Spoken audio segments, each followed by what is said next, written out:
Hey, I went and got a CT scan today, Bill. Oh, you did? I got my heart scanned. Have you ever got one of those?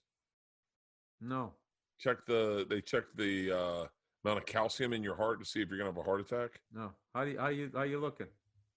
I don't get the. I go to our cardiologist on Tuesday, so he'll. I gotta tell you, Bert, there's a lot of people pulling for you because their excuse will be not because they even love you. That's a given. Yeah. But we want you to be okay, so we'll know that we're definitely okay, even though we have completely different DNA, whatever genetics. Because there are those people. Because my buddy tries to show me this guy who lived, he lived to be 100 and something. And one of his things was, what do you do? He goes, I have a cigar every day. And he goes, see, dude, it's not bad. It's like, well, somehow for him, it is like, it's like, there's a whole recipe going on there. What else is he doing? What's his genetics? Yeah. Is he one of those guys that just walks around like, because I know guys that just like to chew on them. Oh, I have a bag of cigars right here that I haven't been drinking this month, and I've lost 16 pounds since the beginning of the month. Dude, you know how much clearer your face is? Can you see it? Absolutely, dude, because a lot of times you'll come on here and you look like a yachtsman. Like you just, what's that big yacht race they have down there? America's Cup. America's Cup. Yeah. Remember that year we lost it and everybody was freaking out in Australia? And we were like, what happened? How many years did we win that? I didn't even know that was the thing. What are there, a bunch of rich people in Australia? Who roots for anybody on a fucking yacht? I always just see there's always like guys doing this shit with the fucking. Oh, yeah. I was watching, I'm not drinking, and I was watching The Darkest Hour. Have you seen that? It's about Winston Churchill. Okay. And this is what I planned. I love Winston Churchill. I might need to get a big poster of him for my new podcast studio. If I don't, I learned, I learned about him, Iron Maiden. Really? Iron Maiden, right before Aces High. This speech used to give me chills. He's like, we'll fight on the land, we'll fight on the sea, we'll fight in the air, we will never surrender. Yeah. It's just like that fucking attitude. It used to get me amped the fuck up. And that used to amp me up to go to the gym. I can't imagine, they're handling the blitzkrieg and he's just sitting there. I mean, that's a fucking leader. Oh, yeah. Which is what we have been missing. I don't think we corrected the problem, but is what I mean, I don't want to see either one of those guys on the center. Neither one of them has the Joe Montana vibe, if you know what I mean. But Winston Churchill smoking, and that was that keep calm and carry on. It's just like, we ain't going anywhere, buddy. Yeah. You can kill some of us, but you're not killing all of us. And then the payback's coming. And he was right. They wanted to surrender. They wanted to negotiate with Hitler. And Winston Churchill was like, you don't negotiate with a fucking madman. You don't negotiate. Anything he says, we're going to be under his foot with a Nazi flag flying above Westminster. That's not going to happen. But this is what I love about Winston Churchill. He starts his morning with a breakfast, eggs, bacon, a little juice, some water, a cigar, and a cup of scotch. Every morning he started his, and then at lunch he had a bottle of champagne, and at dinner he had a bottle of champagne, and then he'd start having scotch through the night, and he took naps during the day. And I swear to God, Bill, I wish I had done my birthday right, because what I would have done is I would have had my wife bring me breakfast in bed with a cup of scotch and a cigar, and I would have had a cigar in bed with a scotch, eating eggs, reading the paper. Dude, you call it Winston Churchill Day. Winston, and for one day, because none of us could ever measure up to him, but for one day, we all live like that great man. A bottle of champagne at lunch, a bottle of champagne at dinner. I mean, it looked like, I was like, I need to have a cigar in my bed one day. Dude, you know when I lived like that? When? You know when I went over 3 times I went to Paris. One time I went with my wife on our honeymoon, and I lived like that for 2 weeks, and it was fucking amazing. I basically no, I think it was our second trip there. God, we've been there 3 or 4 times. I think it was our second trip there. And we stayed in the Six Arrondissement, the right side of the river we were supposed to be on. I think it's the left bank. I don't remember, right? And we just had this killer fucking apartment. And there was this little bakery downstairs that made these little fucking donut balls that they injected with I don't know what. So I would go down and I'd get some eggs, and then I'd come in there. I would order that. I was doing it all in French. I had it down back then. Like when I'm over there, I get it fast. So I was ordering all of that, and then right up the street was the cafe where Ernest Hemingway used to drink. Deux Major. It looks like 2 maggots is what it looks like. It says in English, but I would just sit there, and every day we were like, you know what we're gonna do? We're gonna go over to the Louvre today, blah, blah, blah. And we would never make it. We had the best time. We would just, look at that cafe. We got a drink here. And we would just sit there. Dude, we'd start getting stewed at about 10 in the fucking morning. And we had nowhere to go. My wife, was smoking a cigarette or whatever. And I'd have these little shorties that I'd always pick a table to the outside. And I would just sit there and smoke. And I would order the beer over there. What was it? The beer I would get? Excusez-moi, monsieur, je voudrais de la bière, un 1664, s'il vous plaît, right? And get this beer, the 1665. And then he'd come back, le même chose, which just meant more of the same, right? And I just started hitting those things. And I was like, I got to figure out how to order scotch in French or whatever. And we would just get fucked up. And then we would take an afternoon nap. And then we would go out and get some ridiculously rich French meal. And we were just up at all hours of the night. And it was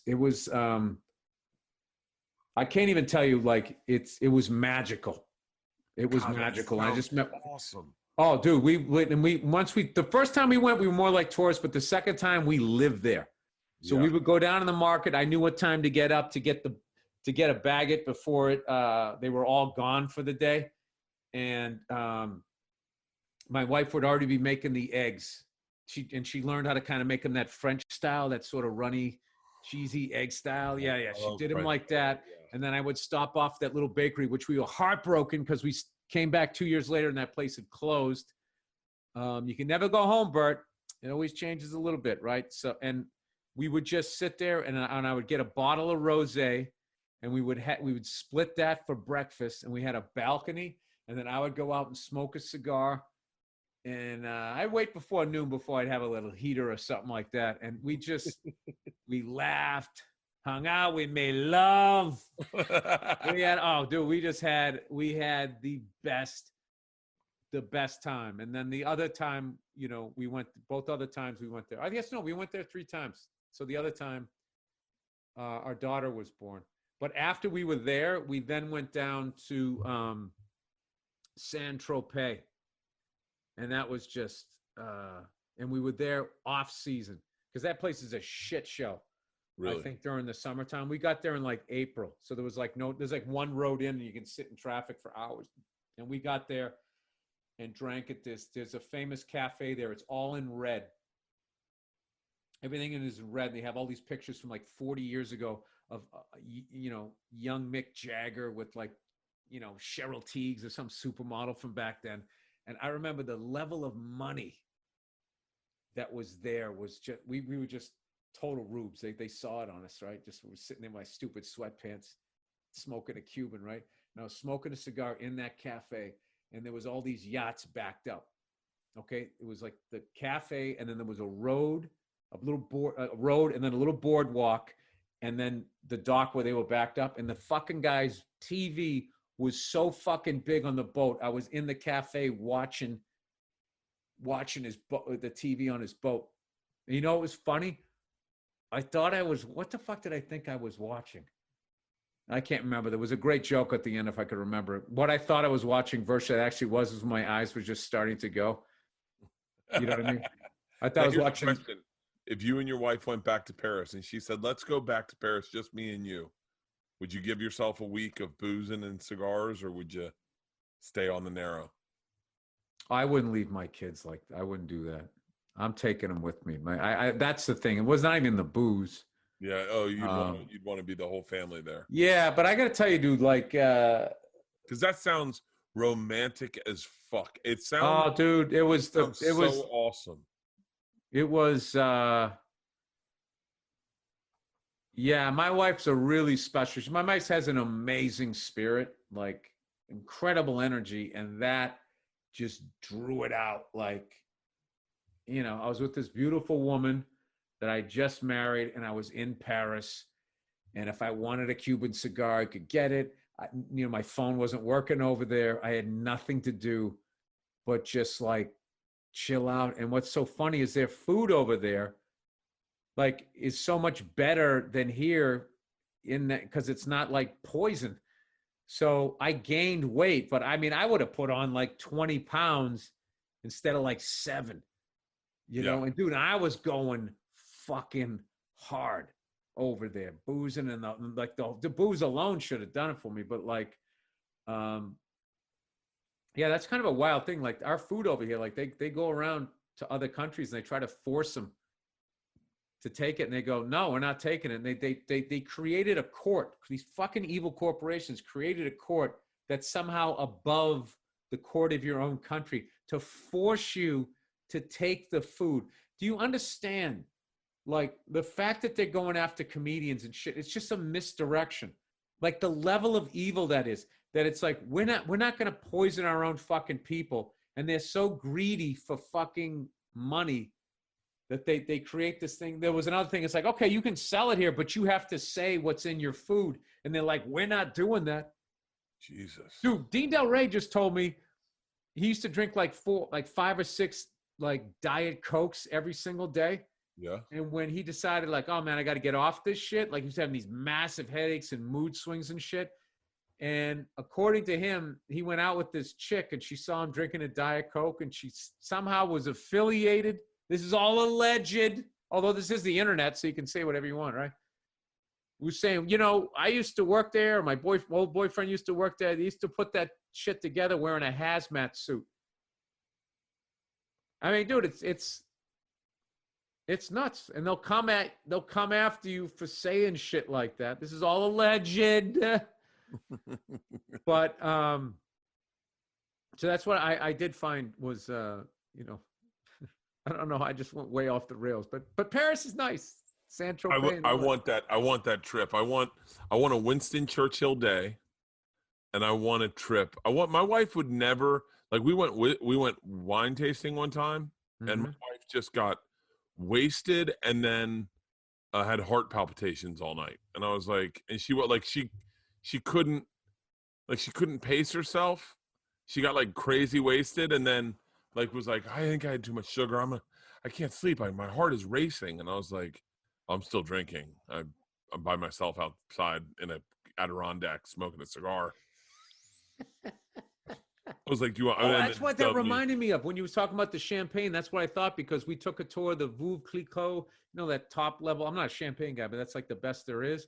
Yeah. And my wife wanted to go so bad, and I was just going like, all right. I'm like, this is a her thing, you know? Yeah.